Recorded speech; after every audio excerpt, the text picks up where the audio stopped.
This video is brought to you by Squarespace. From websites and online stores to marketing tools and analytics, Squarespace is the all-in-one platform to build a beautiful online presence and run your business.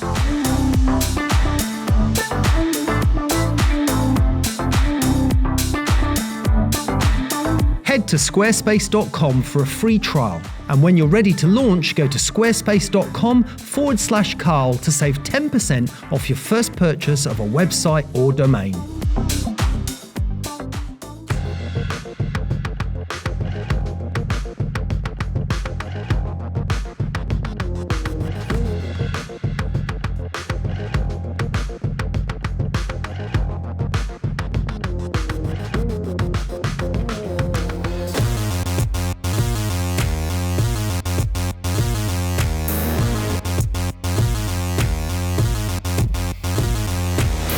So I get a lot of questions about some of the specialist lights that I use in my studio, lights to create certain emotions, certain effects, because a lot of people are familiar with softboxes and standard sort of honeycomb grids, but they're not necessarily familiar with those more specialist lamps that studio photographers use.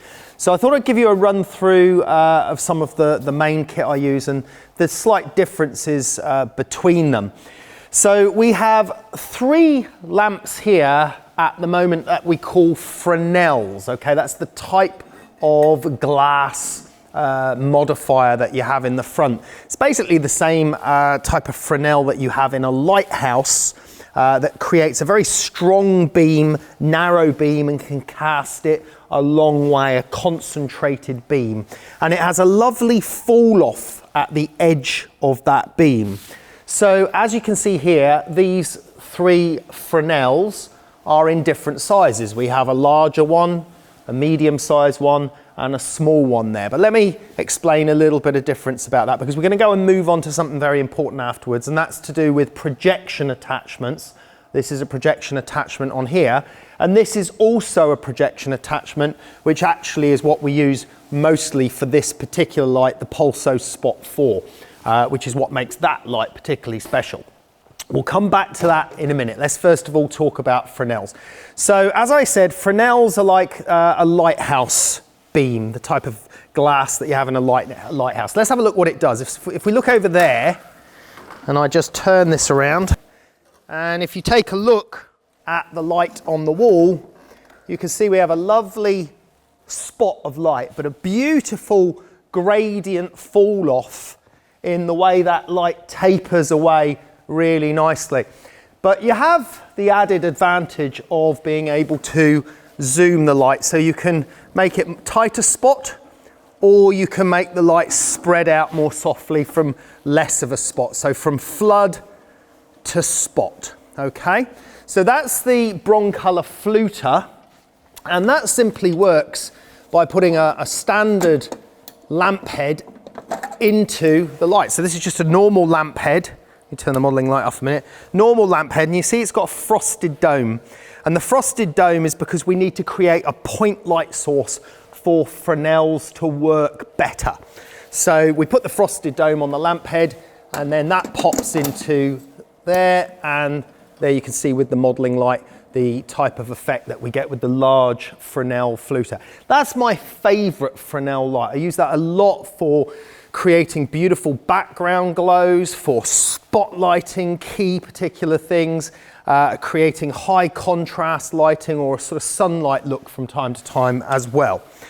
Now this is just a smaller version Fresnel. This Fresnel as a Fresnel is not as good as the fluter, but then this Pulso Spot 4 isn't really, in my opinion, used as a Fresnel light. It comes in the Fresnel format, and you have the ability to also zoom, flood, and create a spot.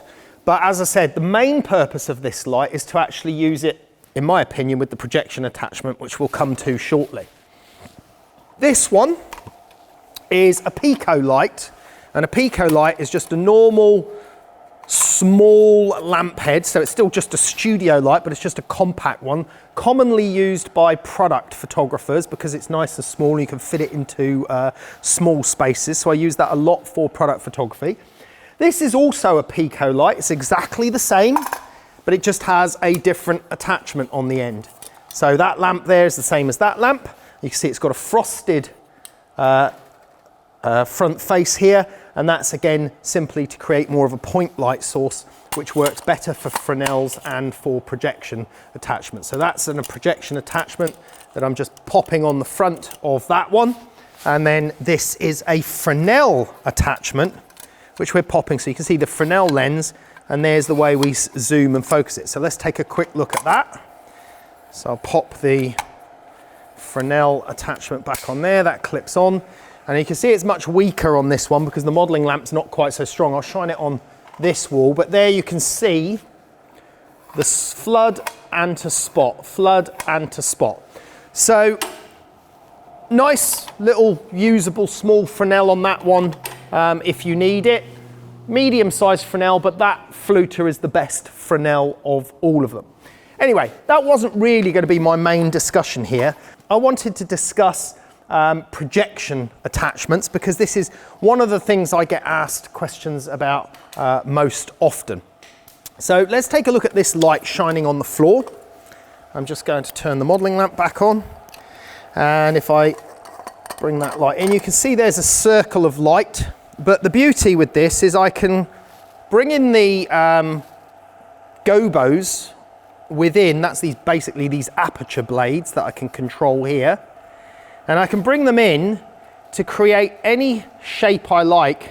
Well, I say any shape I like. I'm limited, obviously, to using 4 sides. So I can kind of make a triangle if I want to, or odd-shaped rectangles and things like that, and little squares. But you can see how precise I can make tiny, tiny little patches of light. And then what I can do is I can defocus that light. So I can create an outer focus patch of light as well. And I use this very commonly for lighting products, edges of products, catch lights, little details, and also for highlighting labels on products, and then using the defocusing option to create this beautiful soft but small control patch of light. And you may have seen that in some of our previous videos. Now, the limitations of the pico light with the projection attachment are that it is a smaller lamp head, it's not as powerful, and therefore it's more difficult to use this type of projection attachment on a larger area or larger set. That's where the Pulso 4, the Pulso Spot 4, sorry, comes in really, really useful. So let's take a look at that one. Okay, so let's take a look at this beast. I'm just going to turn the modeling lamp off a moment. Now, this is a little bit different to the others because the other ones I showed you are lamp heads, and then you put the accessory on the lamp head, or you put the lamp head in the accessory. This unit is the lamp head, the accessory, if you like, is all inside. So the actual flashlight and the modeling light are all contained within the unit. So it's a lamp head in itself. Let's just lower this down to a more usable height. Now, if we take the front Fresnel off, so if we take the front Fresnel off, there's the Fresnel glass, as you can see. Let's pop that down carefully. And let's take a look at what we've got inside. I'll bring the lamp forwards. Now, this one's very interesting because here you can see we have a different type of flash tube. As a matter of fact, I'm going to try and take that out. I'm just going to turn the unit off before I do. There. Now, if we take a look at that, that's a very unusual shaped flash tube. And the reason that Broncolor have done that is to create a flash tube that is more of a point light source.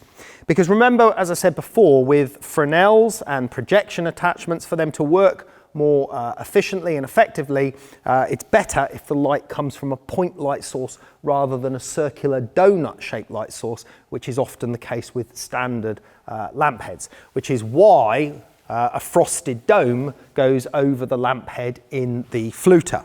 But in the case of the Pulso 4, because one of its main purposes is as a projection light source, they use this specialist flash tube that you can see here that's kind of like a spiral to condense the flash tube part to a smaller light source. Then inside here we can also still see the standard, oops, let me turn that back on. We can also still see the standard modelling lamp there that you've got very bright, and then you can see a concave mirror at the back which is used to reflect that light back again. I'm just going to turn that off again for safety while I pop this flash tube back in. There we go, that's the flash tube back in. Now let's take a look at this other important accessory. So here we have a lens mechanism and another lens which is basically a projection attachment. It allows us to project light and create a sharp, focused light. Let's take this apart and have a look inside. Need to undo this. Right, so there we go. You can see the outer part, which has got the focusable lens element there, and then the inner part here. And the important thing to point out is this part here. These parts here are to hold various gobos that you want to insert inside the projection attachment for different effects. And you've basically got choices of different styles and different types of gobos that you can insert to create different patterns. So if you wanted to create a sort of Venetian blind pattern in your shot, then you could insert this gobo into the accessory in here, and then you would be able to project that, attach that pattern onto the wall. So let's take a look at how that works and see what we've got there. So option one is I've inserted a few of the gobo blades in position, and let's shine this down at the floor. Just put the modelling light on full power. Now if I focus the lens, you can see that we've created a sharp line, and you can see I've also got the same ability as I had with the projection attachment on the pico light to create small patches of light, either sharp or in focus. Here in this shot I used the aperture blades on the projection attachment to create the shape of light coming through a door or a window, and I defocused it slightly to soften the edges. On this shot I used a simple opening of the aperture blades to create the look of sunlight coming through the gap in curtains. Here, in this shot by Urs Recker from Broncolor, he used the entire circle of the projection attachment on the Pulso Spot 4 to create this dramatic falling shot. Here is another example from Broncolor's Urs Recker of the gobos being used to create patterns of light. And another shot by Urs Recker in the same context. In these shots on Broncolor's blog, Michael Philip Bader has used the Pulso Spot 4 to create a conical beam of light in coloured gels with fog. But the other great one is to actually use predetermined gobos that have cut out masks, if you like, in them. And one that I use is this one to create a sort of dappled sunlight look. So we'll take a look at this one next in the Pulso 4.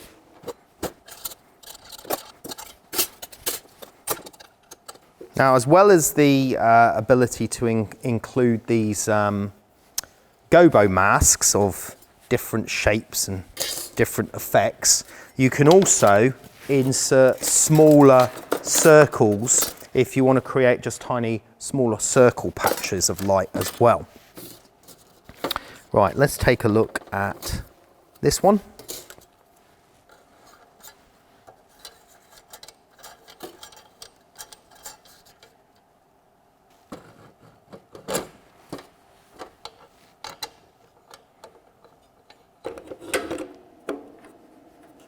Let's pop the modelling light back on, and there you can see on the floor very clearly the shape of the gobo mask that was inside.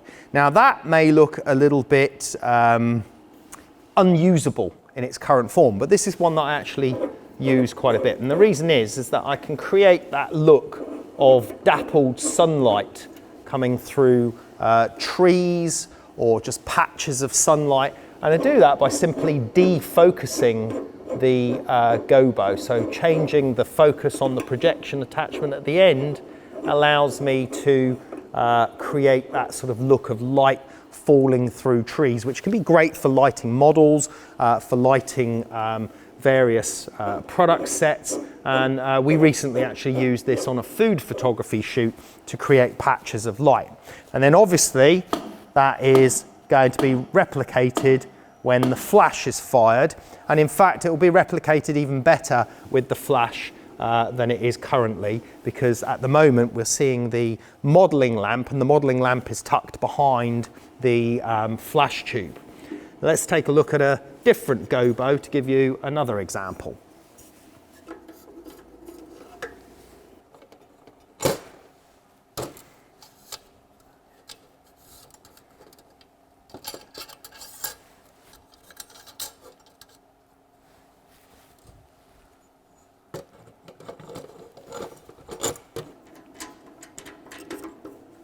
And turn the modeling lamp on, and there you can see we have a sharp image of what could be Venetian blinds or stripes of light coming through a window.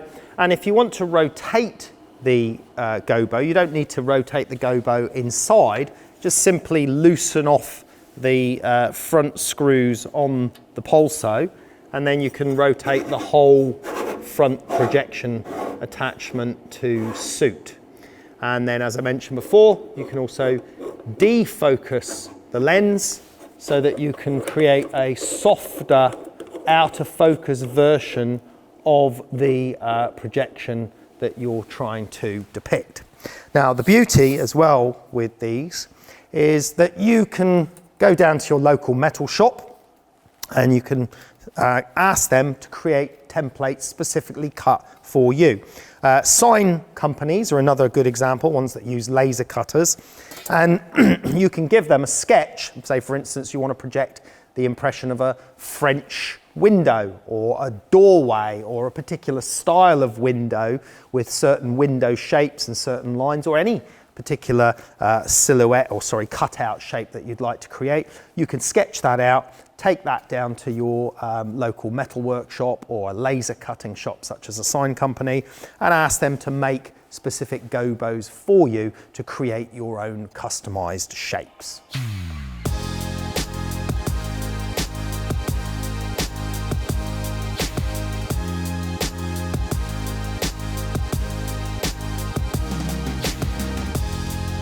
Subscribe to our channel, get 10% off Squarespace.